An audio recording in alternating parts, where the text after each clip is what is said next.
You're watching Beyond the Whistle, brought to you by NCTV.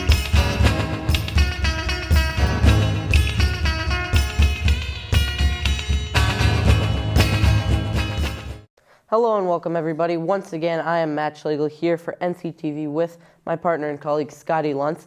It's NFL Conference Championship Sunday this weekend, one of my favorite times of the year with a trip to Super Bowl 51 on the line. Before we get to that though, we're going to recap the divisional round and we're going to get into some hypotheticals later on in the show. Scotty, how's it going? It's going well, Matt. We had a rough wild card round, but last round really made up for it. Yeah, so we're going to start with your guys, the Pittsburgh Steelers. They beat the Kansas City Chiefs in Arrowhead by a score of 18-16. Talk to me about that one, Scotty. Yeah, that was a tough one. 6 field goals is never something you like to see. Steelers consistently got it in the red zone. They got time of possession. However, they weren't able to capitalize, and that'll be a problem going after the Patriots this coming Sunday. Overall, the defense showed out. Ryan Shazier had a great game. James Harrison, I mean, what can you say about him? A sack and a half, and 10 tackles in the game. This guy defies Father Time. Yeah, and then you look at the Packers and Cowboys. That was another very good game. One of the best games of the 2016 NFL season, in my opinion, in that Dak Prescott, Ezekiel Elliott, I wasn't sure how well they were going to play in their first playoff game. They got off to a slow start, and Rodgers brought the Packers up 21-3. I thought it was over, but Dak Prescott started to turn to Dez Bryant, and they started to move the football, and it came down to the last possession. So what I took away from that game is Dak Prescott is going to be a star quarterback in this league. I was a little hesitant on him, and I thought most of his success came from Elliott, came from Dez Bryant, Jason Witten in the offensive line. He showed me on Sunday 300 yards, 3 touchdowns, and a 2-point conversion rush. I think Dak Prescott's going to be a star in this league. And then we got the Texans and we got the Patriots. My guys, the 16-point spread for New England was supposed to be a very lopsided one.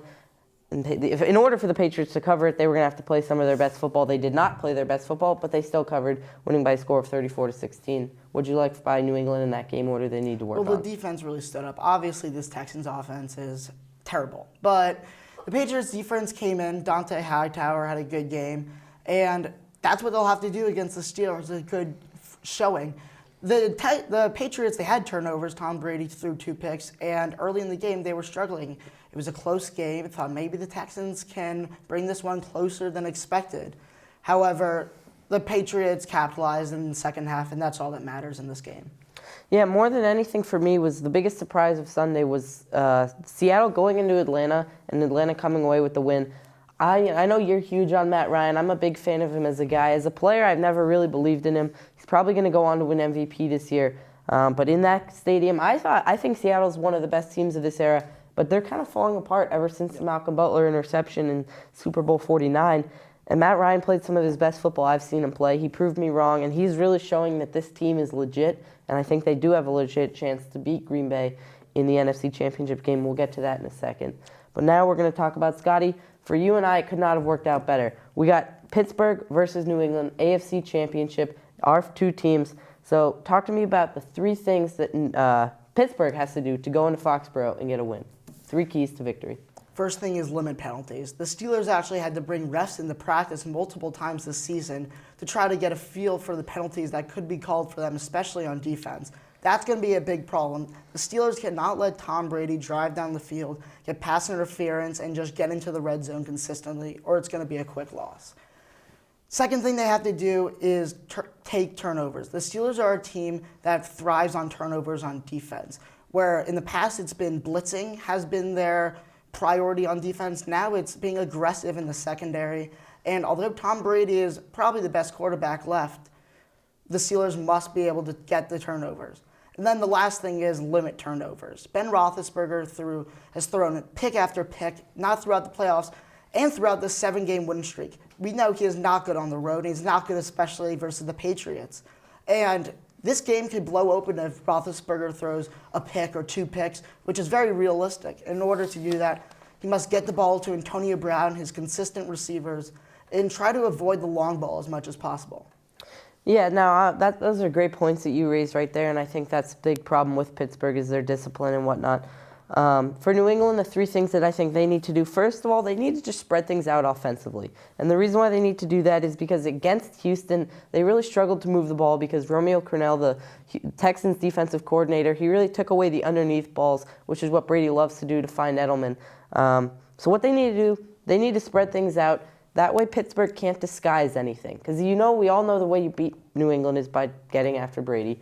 They can't disguise any blitzes. He's got to shift guys around and spread it out so you can read whether it's zone, whether it's man. And then the next thing is they got to get Martellus Bennett involved, and they got to get him involved early. Bennett did not play very well against Houston on Sunday. He's been very banged up all season, but he's really stepped in and replaced Gronk as well as anybody could in this league. Patriots haven't really fallen apart without him, or without Gronk, that is. So they need to get ahead early using Martellus Bennett. If they can put up 10 or 14 points, which Brady's been able to do all season, that could really put so much pressure on Pittsburgh, and they would kind of have to move away from Le'Veon Bell because they have to worry about catching up to New England. And that also, then New England could start to feed LeGarrette Blount, who can really take the game over, ran for 127 yards and 2 touchdowns against Pittsburgh in Week 7. Biggest thing they have to do is contain the killer bees. And of the killer bees, Ben Roethlisberger, Antonio Brown, and Le'Veon Bell, the one they really need to focus on is Le'Veon Bell. He's coming off 170 yards against Kansas City, 167 yards against Miami. The thing I did point out about that, though, Miami 31st best rush defense in the NFL, Kansas City as the 27th, New England as the 3rd. So it's going to be up to the big guys up front for New England, that big star-studded front seven they have. Alan Branch, Malcolm Brown, Dante Hightower, Trey Flowers, Elandon Roberts, really good, fundamentally sound players. And Belichick can always prepare. He's always good at taking away the team's best option. In seven games versus top 10 rushers this season for New England, they have never allowed more than 100 yards to those guys, and they have not allowed 90 yards rushing since in the last 24 games, which is a very impressive stat, if I say so myself. So now we're going to move on. Atlanta, Green Bay. Obviously, you and I, when it comes to New England and Pittsburgh, we got our teams. This game, I think we can maybe have a better discussion about. So talk to me about this one, who you like, and 3 keys, and just really who you like and why.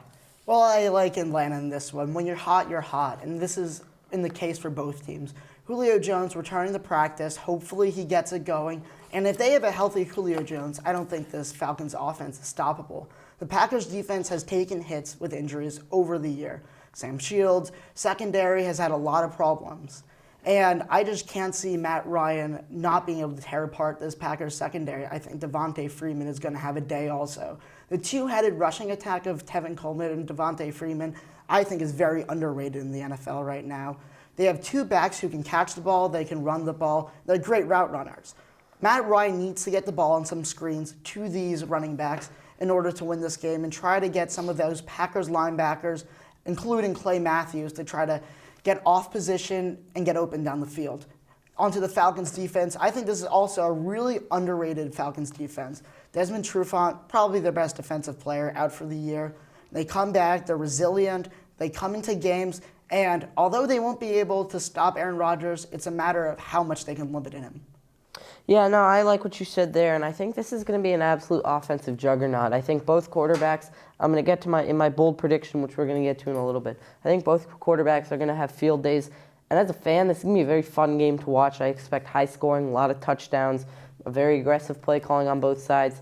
And what Rodgers has done that's impressed me is he's played very well the last 2 playoff games without Jordy Nelson, and the common misconception with Aaron Rodgers the last few years is that he relies on Jordy Nelson too much. That hasn't been the case. He's been able to get different guys involved, Geronimo Allison, Jared Cook, obviously Randall Cobb.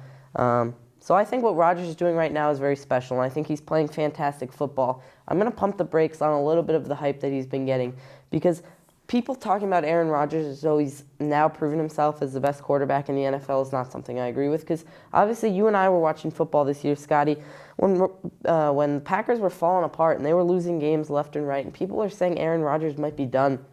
I just don't see that this guy, he has got such high highs and such low lows that to me, if you want to be the best, which is what people are saying, you got to be consistently dominant. So now talking about a guy who this year has been consistently dominant, and that's Matt Ryan, who will be playing in this game. Is this the biggest game of his career, and what does he need to do to win, and how well do you think he will do? Absolutely. Matt Ryan comes in this 5-5 career in the playoffs. He's had some bad teams. There's no doubt about it. He's had some bad teams that have sneaked their way in the playoffs, lost in the first round. This is a team that I could see winning it all. I think they're a threat to New England, and their offensive juggernaut, I think they can run over and win the Super Bowl. Matt Ryan will need to get through Aaron Rodgers, and this is the biggest test of his career, without a doubt. He played the 49ers in 2012, and he almost came through of that one. However, they eventually would go on to lose, and now this game means everything to Matt Ryan. How are we going to look back on Matt Ryan as a mediocre quarterback who just wasn't on great teams, and Archie Manning maybe? Or are we going to look back at him as a team that brought the Falcons to their first Super Bowl? Yeah, I do also agree with you. I think this is the biggest game of Matty Ice's career. And I think winning this game would completely reconstruct his career and the conception of what people think of him. He came in as a top 5 pick out of Boston College. He won Rookie of the Year, and he's always just been a solid quarterback his whole career. He's been to Pro Bowls, and he's led some good teams to the playoffs. Hasn't gotten it done in the playoffs, but there are times where you say, well, it's his teammates. He's just been solid. That's all he's been. This year he's been well more than solid. I think he's going to win MVP. You and I discussed that a lot. I finally turned around. I think it's going to be Matt Ryan, not Tom Brady. He's got to feed Julio Jones, though, to win this game. Because like I said, this game means so much to Matt Ryan. It'll just change the way everybody thinks of him. If he can bring a team to the Super Bowl, a team nobody really thought was going to be a contender at the beginning of the season. When they got Dan Quinn, we thought they were maybe 3 or 4 years away, not 1 or 2. So feed Julio Jones. That's what you got to do, and that's going to get him to the Super Bowl. It's going to change everything for Matt Ryan. Next, Aaron Rodgers, the other quarterback in this game, we've talked about quite a bit. He's probably playing right now some of the best football he's ever played. What would winning it all this season mean to the legacy of Aaron Rodgers? It would put him in the conversation of top 5 quarterback ever. Yep. Aaron Rodgers led the Packers, not favored against those Pittsburgh Steelers in 2011. I thought the Steelers were going to come out with the victory coming into that game. He came through. He won Super Bowl MVP. Coming into the next game, this game coming up, he's had Jordy Nelson, who's been banged up. He's had no tight end, no consistent tight end. By winning this game, Aaron Rodgers would put himself in the discussion as one of the best quarterbacks ever. Yeah, I totally agree. For me, the whole GOAT discussion thing, greatest of all time, right now I think it's between Brady, Montana, with Peyton Manning right on the outside looking in. The thing the 3 of them have is you need 3 things. You need regular season dominance, check for Rodgers. Postseason dominance, check for Rodgers. You need multiple Super Bowl rings. As of now, he's only got 1. If he can win this second ring, then I think he's not the best, but he's in the discussion. Okay, so now we're going to talk about our bold predictions. You got a bold prediction for this game or for Sunday? What do you like? I think the Falcons' defense will hold Aaron Rodgers to under 21 points. This is a defense I've been high on throughout the season. It's unfortunate we won't be able to see them with Desmond Trufant, but I think they're consistent. They've came in and out. They've played good offenses. I don't care what people say. Carolina offense is still a threat. They played them twice this season and beat them. I think, and they played Tampa Bay Buccaneers. That's another offense that I'm high on. I think the Falcons' defense can cause turnovers with Aaron Rodgers. Not only will I think they'll hold him to 21 points or under, but I think they'll also cause 2 or more turnovers. Yeah, my bold prediction, I think both Matt Ryan and Aaron Rodgers will throw for over 340 yards each and will both throw for 3 or more touchdowns. Like you said, no Desmond Trufant in this Atlanta secondary. Clinton Dix is really the only guy in either secondary who I think is a big playmaker. I think both quarterbacks are going to have a lot of fun on Sunday. All right, next, another question to ask. Of all 4 quarterbacks remaining, you notice this year it's really come down to the 4 best quarterbacks in the NFL are the 4 remaining. Aaron Rodgers, Matt Ryan, Tom Brady, Ben Roethlisberger. You got to pick one. Doesn't matter what your team is, who your coaches are, surrounding cast. Pick one of these 4 guys to lead you to win your conference and win the Super Bowl. These next 2 games, who would you take and why? Well, I think you got to go with Tom Brady. This guy's accomplished. He'll be entering his 7th Super Bowl if he can get into it this one. If he can get in the 7 Super Bowls, it doesn't even matter if he loses. He's still the greatest quarterback ever. He probably is the greatest quarterback ever just entering.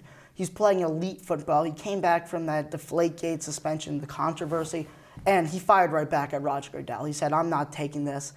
And he's had one of the best seasons of his career. Tom Brady is who you want in the playoffs. I don't care what year it is. I don't care what age he is. If Tom Brady's still playing, he's my playoff quarterback. It's music to my ears right there because I'm going to take Brady as well. Obviously, he's my favorite player. Yeah, he's been to say if he wins this, he'll go to his 7th Super Bowl.